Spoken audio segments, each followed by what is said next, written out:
है और आप भी जानते हैं कि मुद्दे इतने हैं कि शिक्षक अभ्यर्थी बहुत परेशान चल रहे हैं। जी देखिए, बिल्कुल जाहिर सी बात है कि सप्लीमेंट्री वाला जो मुद्दा है टीआरई को लेकर कोर्ट ने बोल दिया था कि सप्लीमेंट्री आना है, लेकिन अभी तक न विभाग न आयोग कोई भी एक्शन नहीं ले रही है। और आप ये भी जानते हैं कि सरकार की तरफ से बहुत ऐसे नेता हैं जो बोलते हैं कि डोमिसाइल नीति लागू कैसे कर देंगे, पूरा भारत हमारा है, पूरा भारत एक है, और उसके बाद वन कैंडिडेट वन रिजल्ट भी है और बहुत सारे मुद्दे हैं। सबसे पहले सप्लीमेंट्री पे बताएं सौरभ जी की क्या आपका कहना है? देखिए, सबसे पहले कि आज लगभग 2 सप्ताह बीत गए कोर्ट की याचिका में जो बातें आई थी और कोर्ट में 1151 CWJC धीरेन्द्र कुमार के मामले पर जो कोर्ट ने ऑर्डर दिया था कि जो पूरक परिणाम है उसको सभी सीटों को भरा जाए और विभाग को और BPSC को एक आदेश किया था। तो हम लोग तो शायद इसी इंतजार में थे कि भाई पूरक परिणाम के लिए कोर्ट का आदेश का तब्दीला कोई नहीं कर सकता है। लेकिन अभी जिस तरह की चीजें हैं कि 15 दिन बीत जाने के बाद भी अभी तक विभाग की तरफ से कोई भी अपडेट नहीं आया है। तो हम लोग यही ना कहेंगे भाई कि अगर TRE 1 में पद खाली थे, लगातार मांग कर रहे थे, प्रोटेस्ट हो रहे थे शिक्षा विभाग BPSC और दोनों चाहे सत्ता पक्ष विपक्ष सब लोगों के पास हम लोग जा रहे थे और मांग बिल्कुल जायज थी। कोर्ट के आदेश कैसे आए? अगर कोर्ट को लगा है कि पूरक परिणाम आने चाहिए, सीट को भरा जाना चाहिए, तभी तो अभी 20,000 से 25,000 पद रिक्त है। लेकिन 4 तरह के ऑर्डर, जिसमें एक है कि पिटिशनर को देना है, दूसरा है कि 1 से 4 नंबर वाले जिनका मार्क्स जो है जिस कारण से वो छट गए हैं उनका सीट का आकलन करना है। तीसरा ये है कि जो चीज आप डेट ऑफ बर्थ से छट गए हैं उतना ही मिनिमम कट ऑफ को लाने वाले। तो 1 to 5 के जो मामले यानी प्राथमिक विद्यालय में शिक्षक बनने के लिए जो कोर्ट में याचिका थी, उसी मामले में एक और याचिका की सुनवाई हुई है परसों CWJC 2337 Satyam Kumar versus government of Bihar. उस मामले में भी सरकार की तरफ से इस तरह की चीजें अभी तक नहीं आई है, तो उसका भी रिजल्टेंट जो आएगा वो CWJC की तरह आएगा।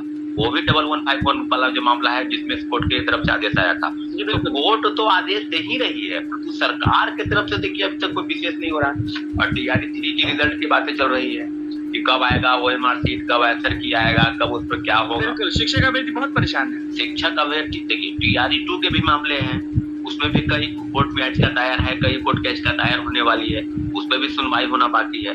गलती कहाँ हो रही है सौरभ जी आपके हिसाब से?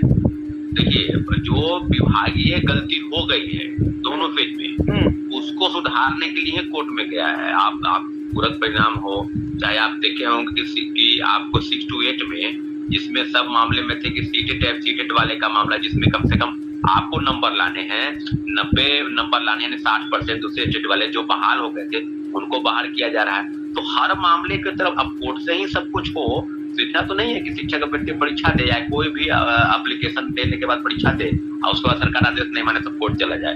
तो सारा चीज कोर्ट कचहरी के चक्कर में सब मामला फंस जाता है। तो अभ्यर्थियों की तरफ से सरकार को संज्ञान लेना चाहिए।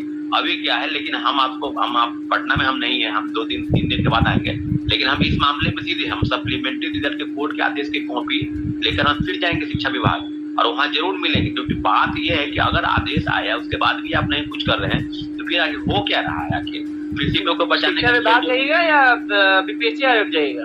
BPSC नहीं, शिक्षा विभाग है। शिक्षा विभाग का शिक्षा विभाग सीट का आकलन करना है शिक्षा विभाग को, तब BPSC को बताना है कितना है और आप सीट को निकालिए। हम लोग दोनों तरफ से शिक्षा विभाग और BPSC रिजल्ट निकालना है BPSC को, लेकिन गणना करना है शिक्षा विभाग को। तो हम लोग इंतजार कर क्या लगता है जब गणना करना है शिक्षा विभाग को, तो ये तो चलिए सप्लीमेंट्री वाला मसला है, हाईकोर्ट ने बोल दिया है, लेकिन फिर भी शिक्षा विभाग की बदमाशी कह लीजिए। लेकिन मामला अभी फंस रहा है कि TRE 4 TRE 5 तो नीतीश कुमार ने कह दिया है कि जिनका 3 में नहीं होगा वो 4 में आए, 5 में आए। लेकिन आपके हिसाब से क्या TRE 3.0 के जितने भी सीट्स हैं वो भर जाएंगे?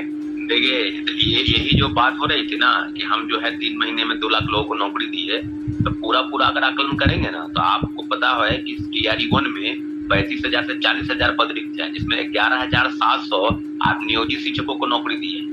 अब ओवरऑल देखिएगा 1,20,000 का बात कर रहे थे, 1,20,000 नहीं, अब कहे 70-75,000 लोग, और उसमें से भी पूरा सीट अगर आप निकालिएगा तो ओवरऑल चीज आकलन आप लीजिएगा तो सब पदों पर रिक्त पद है।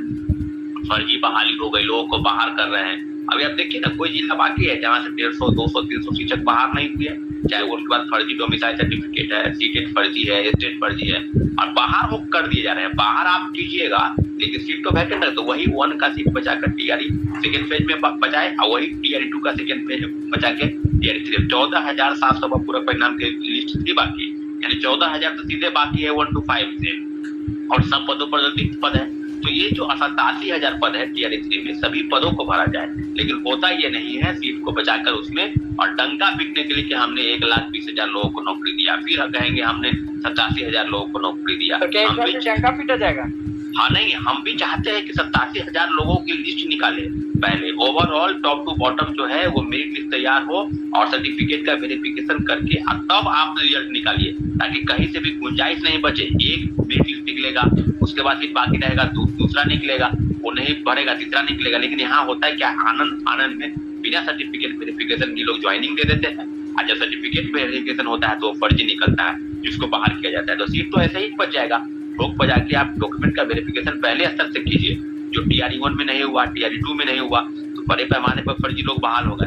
हम लोग चाहते हैं कि 1 कैंडिडेट 1 रिजल्ट सभी पदों पर पहले देखा जाए कि कोई 11वीं 12वीं में सिलेक्ट हुआ है तो उसको उसका रिजल्ट निकले, फिर उसके बाद सब सीटों का देख लिया जाए और उसके बाद वो काउंसलिंग कराए, ताकि कहीं से सीट खाली न रख दिया जाए। लेकिन कई चीजें होती है सुधार के प्रक्रम में कि हम ये कर देंगे, वो कर देंगे, लेकिन बात जो टोटल मिलाकर है तो छात्रों के साथ अगर गलत होता है तो फिर बीपीएससी के पास जाएंगे, फिर बीपीएससी वही काम करेगी कि हम नहीं जानते। कितनी सारी जो गलतियां हैं वो बीपीएससी और शिक्षा विभाग से हो चुकी है, लेकिन सुधार के नाम पर कुछ नहीं हो रहा है। जब कोर्ट से याचिका दायर होती है, वहां से लेकर आते हैं हम लोग ऑर्डर, उसका भी कुछ पालन नहीं हो रहा है। जैसे एज रिलैक्सेशन वाले मामले में कहिए, पिटिशनर को लाभ मिला हुआ, यहाँ तक कि उस मामले पर जो शिक्षा विभाग के प्रमुख सचिव है उनके तरफ चिट्ठी आया, इस चीज का हम नहीं मानेंगे, हम इसको देख रहे हैं क्या करना है। तो अब हम लोग भी तो डर गए हैं कि पूरा परिणाम की रिपोर्ट का आदेश के बाद भी अभी तक कुछ नहीं हुआ है, 15 दिन बीत गए हैं। सीधे सीधे कहा जाए तो अब सब चीजों पर अब शिक्षक का अभ्यर्थी भी देख रहे हैं, सब चीज शिक्षक का अभ्यर्थी समझ रहे हैं कि क्या हो रहा है। कई चीजें बताई जाती है कि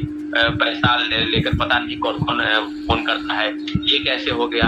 आर्थिक अपराधी कहीं भी जांच कर रही है कि भाई कैसे संभव है कि सब लोगों को फोन जा रहा है। ये तो छोटा बात नहीं है कि हर लोगों के नाम, रोल नंबर, उनके पिता माता, कैंडिडेट का नाम, सब कैसे हो गया जी?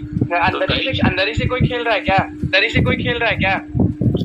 देखिए, अंदर से खेल रहा है या बाहर खेल रहा है ये तो आर्थिक अपराधी का ही बताएंगे, लेकिन अंदर तो है, खेल तो अंदर चलता है, ये बात तो प्रमाणित है। शिक्षक बाहरी टीआरई में जो री एग्जामिनेशन हुआ, इसके पहले तो पेपर रद्द हो गया, तो अंदर तो बैठे हुए हैं लोग। ये तो लोग और आर्थिक अपराधी ने 3 नोटिस भी दिया है, कोई जवाब तो नहीं आया है, लेकिन अभी तक सिर्फ मामले को मटियामेंट करने के लिए, घालमेल करने के लिए, लेपापोती करने के लिए इस तरह की चीजें होती है। कौन नहीं जानता है कि शिक्षक बहाली में फर्जीवाड़ा नहीं हुआ? कौन नहीं जानता है कि बीपीएससी सिविल सेवा में फर्जीवाड़ा नहीं होता है, बहाली नहीं होती है? सब लोग जानते हैं। और जितने भी चीजें होती है सब तो अब आंख के सामने है। जांच नहीं हो रहा है, जांच होगा तो कोई बच पाएगा इसमें क्या? कोई नहीं बच पाएगा।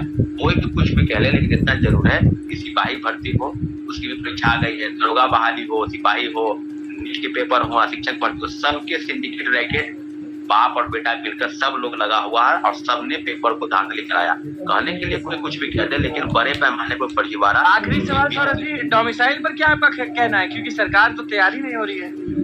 हाँ बिल्कुल, देखिए डोमिसाइल बहुत बड़ा मामला है। इस मामले में मुख्यमंत्री जी से भी मिले थे, हमने कहा, लेकिन इस तरफ से उनकी तरफ से कोई प्रतिक्रिया नहीं है। अब सरकार के कोई नेता या कोई स्पोक्स पर्सन किसी पार्टी के वो बोलते हैं कि इस पर हम करेंगे, कोई बोल रहा है कि नहीं करेंगे ये।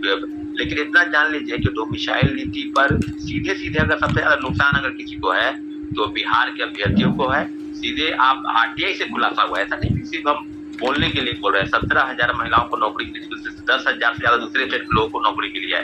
टीआरई 1 का डाटा ही आरटीआई से खुलासा हुआ है। डोमिसाइल में दिव्यांग प्रमाण पत्र के आधार पर 4% जो आरक्षण है उसका पालन नहीं हुआ है। आप दूसरे स्टेट के लोगों को नौकरी मिला है, उसमें आप समझिए ना, 88 नौकरी में मात्र 7 या 8 नौकरी बिहार के लोगों को मिला है और सब नौकरी दूसरे स्टेट को लोग मिले, दिव्यांग जो हमारे अभ्यर्थी है। इस पर क्या लगता है दूसरे स्टेट के कितने रहेंगे? भाई जब परीक्षा सेंटर पर जब हम लोग गए थे देखने के लिए तो 100 में तो 80 लग रहा था कि दूसरे ही स्टेट के लोग हैं। जब आप वही फॉर्म भर रहे हैं तो नौकरी ज्यादातर उन्हीं लोगों को मिलेगा। ये कौन सा ऐसा रूल है भाई कि आप सभी लोगों को, अभी हाल में एक स्टेट ने कहा है कि हम 100% आरक्षण का पालन करेंगे।